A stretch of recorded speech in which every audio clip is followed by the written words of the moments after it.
Okay, so I have my illustration file opened here, right? So what I did was I selected the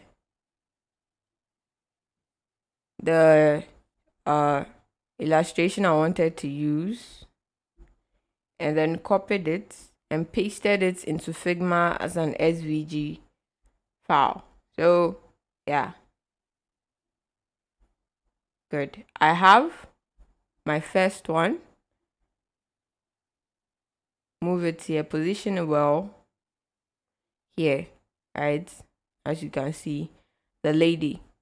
And then I'll go back to Illustrator to select the next file. So the next one is the man with the camera in his hands.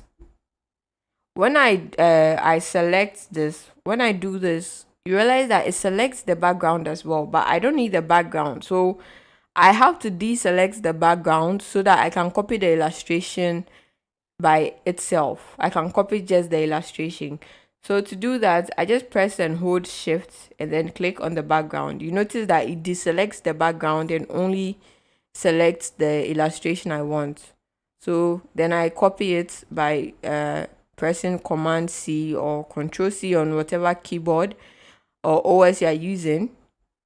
Then I go to Figma and I use Control V to just paste. So yeah, I have it. Well, I have to do a bit of resizing here. Yeah. I have to make sure that they have similar sizes. So yeah, 195. I think. Let me change the shape here manually. Okay, so I have my illustration here. Okay, so if you notice, the backgrounds here in this design is different from what I have here, right? The lady's background is a lighter shade of purple. So I do that. To do that, I have to double click to select the background.